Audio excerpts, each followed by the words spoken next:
Good morning बच्चों। हम रैखिक प्रोग्रामन पढ़ रहे हैं आजकल। इसकी 2 वीडियोस मैं डाल चुकी हूँ रैखिक प्रोग्रामन की, एक्सरसाइज 12.1 की। इसमें मैं तुम्हें ये 6 क्वेश्चन करवा चुकी हूँ। आज हम आगे के क्वेश्चन करेंगे। इसमें है, दिखाइए कि z का न्यूनतम मान 2 बिंदुओं से अधिक बिंदुओं पर घटित होता है। क्वेश्चन नंबर 7, निम्न अवरोधों के अंतर्गत z = 5x + 10y का न्यूनतमीकरण तथा अधिकतमीकरण कीजिए। और अवरोध में दिए हुए हैं x + 2y ≤ 120, x + y ≥ 60, x - 2y is greater than equal to 0 and x and y is greater than equal to 0। In question में कहीं पे आपको अवरोध लिखा मिलेगा और कहीं पे व्यवरोध लिखा मिलेगा। दोनों का मतलब एक ही है, व्यवरोध हो या अवरोध हो। चैप्टर का नाम रैखिक प्रोग्रामन, एक्सरसाइज 12.1, क्वेश्चन नंबर 7। निम्न व्यवरोधों के अंतर्गत z = 5x + 10y का न्यूनतमीकरण तथा अधिकतमीकरण कीजिए। अब इसमें हमें 1, 2, 3 ये 3 समीकरणें दी हुई हैं। ये क्वेश्चन आपको 8 नंबर में आएगा एग्जाम्स में। सबसे पहले हमें क्या करना है, फर्स्ट नंबर, ये जहाँ लेस देन हो या ग्रेटर देन हो, कुछ भी साइन ऐसा लगा हो तो इसको असमीका बोलते हैं। असमान मीन्स असमीका x + 2y is less than equal to 120 का संगत समीकरण x + 2y = 120। ये साइन हटके सिर्फ इजिकल टू का साइन रह जाता है। अब इसका ग्राफ ग्राफ बनाएंगे तो रेखा के लिए पॉइंट्स कौन कौन से होंगे। एक बार हम y को 0 रखेंगे, जब यहाँ 0 रखा तो x की वैल्यू आ गई 120, और एक बार x को 0 रखेंगे y की वैल्यू आ जाएगी 60। बिंदु हो गया 120 एंड 0, 60। ये 2 बिंदु हमने यहाँ पे लिख दिए। इसी के साथ साथ इसका हम छायांकित भाग भी निकाल लेंगे। x + 2y ≤ 120, इसमें 0, 0 वैल्यू रखने पर 0 इज़ लेस देन 120 सत्य। ये सत्य का जो हम दिखाएंगे ग्राफ में, हम शेड में यूज़ करेंगे। इसके बाद दूसरी क्वेश्चन हम लेते हैं x + y ≥ 60। इसका संगत समीकरण लिख लेंगे x + y = 60। y को 0 रखेंगे यहाँ पे तो x की वैल्यू 60 आ जाएगी, और x को 0 रखेंगे तो y की वैल्यू 60 आ जाएगी। बिंदु आ जाएंगे 60, 0 ये बिंदु है, और 0, 60 ये वाला बिंदु है हमारा। अब इसका हम छायांकित भाग निकालेंगे। इसका भी x + y ≥ 60 में 0, 0 रखेंगे, ये आ जाएगा 0 इज़ ग्रेटर देन 60। तो 0 तो कभी 60 से बड़ा नहीं हो सकता, इस मीन्स असत्य। मीन्स जब हम शेड करेंगे इस लाइन पे तो 0, 0 की तरफ शेड ना करके उसके अपोजिट साइड में शेड करेंगे। ये भी आपको सिखाऊंगी मैं। फिर तीसरी असमीका है x - 2y is greater than equal to 0। इसका संगत समीकरण लिया हमने x - 2y = 0। 2y इस तरफ आ जाएगा तो x = 2y। अब y को वैल्यू देते जाएंगे, y को वैल्यू 0 रखी तो x हमारा 0 आ जाएगा, और y को वैल्यू 1 देंगे तो x हमारा आ जाएगा 2। बिंदु हो गए हमारे 0, 0 एंड 2, 1। अब इसका हम छायांकित भाग निकालेंगे। जब हमारा बिंदु 0, 0 आ जाए तब हम छायांकित भाग में 0, 0 नहीं लेते। कोई और बिंदु ले लो, मैंने इसमें 1, 0 ले लिया। जब भी हमारे ग्राफ में 0, 0 आ जाए, ये बिंदु आ जाए 0, 0, तो हम उसके जब छायांकित भाग निकालते हैं उसका तो 0, 0 नहीं लेते, कोई और बिंदु ले लो। तो मैंने ले लिया 1, 0। अब जब इसमें 1, 0 रखा, x की जगह 1 और y की जगह 0, ये हमारा आ गया 1, 2 में से 0, 2 × 0 0 हो गया, 1 में से 0 हो गया 1। 1 is greater than equal to 0, मतलब 1 0 से बड़ा होता है, ये बात सही है, तो हमने लिख दिया सत्य। और एक आपका पॉइंट आता है x and y greater than equal to 0। ये मैं पिछले 2 वीडियोस में बता चुकी हूँ कि जब ऐसा हो तो ये ऋणात्मक पूर्णांक होता है और इसमें जो छायांकित भाग बनेगा वो पहले चतुर्थांश में बनेगा। ये भी आप नोट कर लेना इसका। अब हम आते हैं इसके ग्राफ पर। ये ग्राफ में हमें पता है कि पहले चतुर्थांश में है क्योंकि x और y दोनों 0 से बड़े हैं। यहाँ हमने बिंदु बना दिए, उन बिंदुओं, ये 0, ये O है, 1 2 3 4 5 6, इधर भी हमने ऐसे 1 2 3 4 5 6 हमने लिख दिया।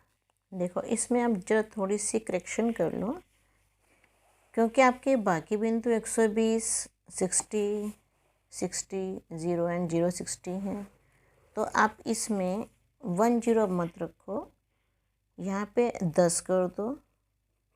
जब यहाँ पे y को वैल्यू आप 10 दोगे तो x 20 हो जाएगा, ये 20 और इसको 10 कर दो। यहाँ थोड़ी सी करेक्शन करो आप, यहाँ पे आ गया, एक तो 0 0 आ गया और दूसरा 20 और 10 आ जाएगा। अब देखो जब हम ग्राफ बनाएंगे, मैंने 1 2 3 लिखा था, लेकिन यहाँ तो बड़े बड़े नंबर हैं 10 20, तो यहाँ 10 20 30 40 50 60 70 80 90 100 110 और 120, 120 है तो हमारा 120 आ गई है। इधर भी 10 20 30 40 50 60, अगर बड़े नंबर हों तो बड़ा नंबर ले लेते हैं, छोटे नंबर हों तो हम छोटा ले लेते हैं। स्केल वही है। आप अगर इस पे पैमाना लिखना चाहो तो लिख दो 10 सेंटीमीटर, 10 आपका 1 सेंटीमीटर के इक्वल है, ये लिखना चाहो लिख दो। अब एक नंबर है हमारा 120 और 0, ये नंबर है 120 और 0, और दूसरा है ये 0 60। इन दोनों को मिलाते हुए आप एक लाइन ड्रॉ कर दो। 0 60 ये है, 120 ये है, ये हो गया। इस रेखा का नाम हो गया x plus 2y is equal to 120।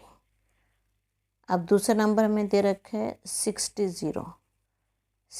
0 और यहाँ पे ये 0 60, वो तो सेम नंबर है आपका, तो इन दोनों को मिलाते हुए आप एक लाइन ड्रॉ कर दो। ये हो गई दूसरी लाइन। इस लाइन का नाम हो गया x plus y is equal to 60। देखो अब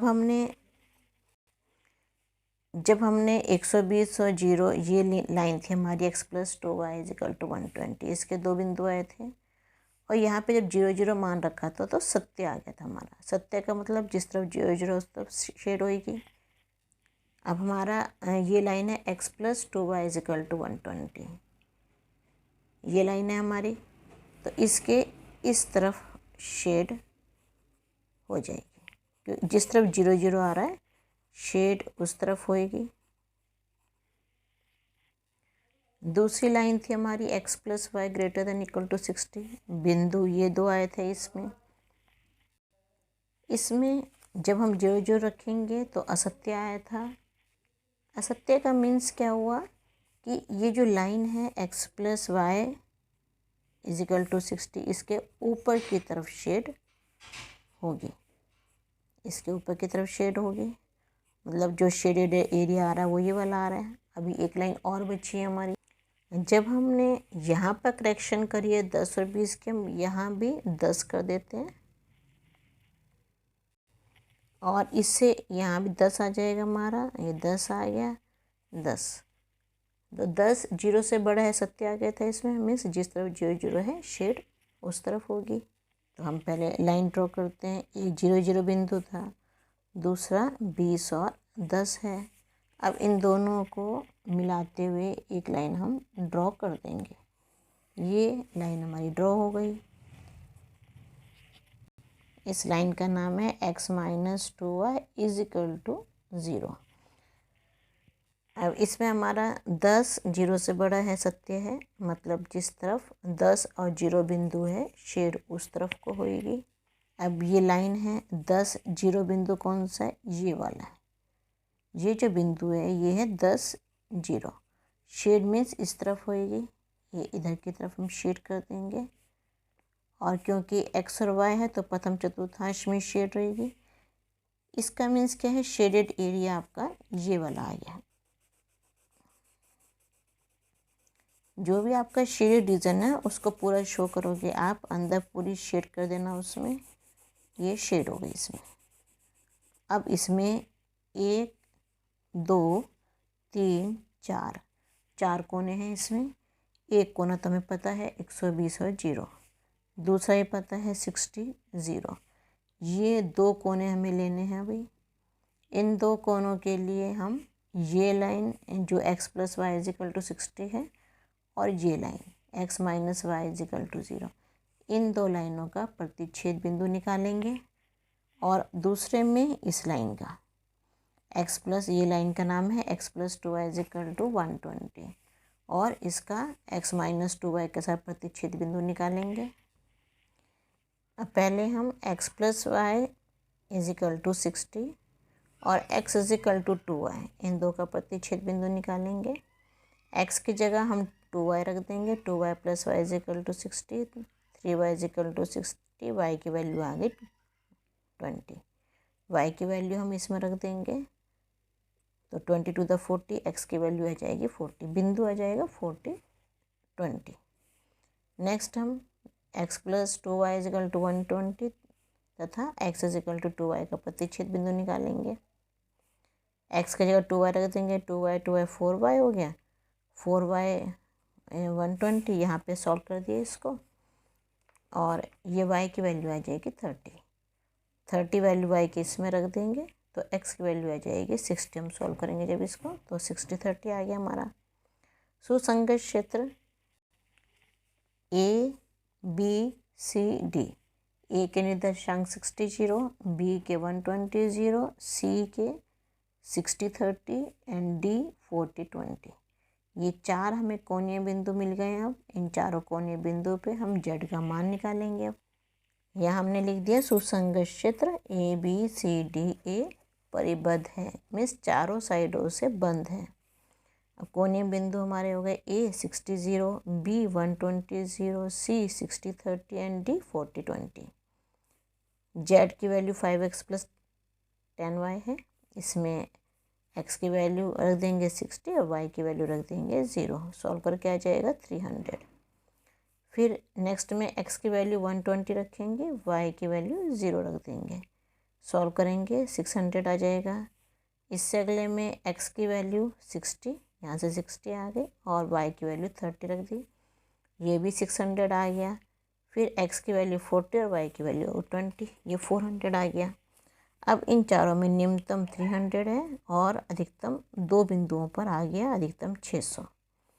तो अब हम इसमें लिख देंगे बिंदु 60 0, ये 60 0 है, इस पर z का मान निम्नतम 300 है, और बिंदु 120 और 0 और 60 30 पर z का अधिकतम मान 600 है। यहाँ भी आपका क्वेश्चन ख़त्म होता है। इसके अच्छे से प्रैक्टिस कीजिए। Okay, thank you.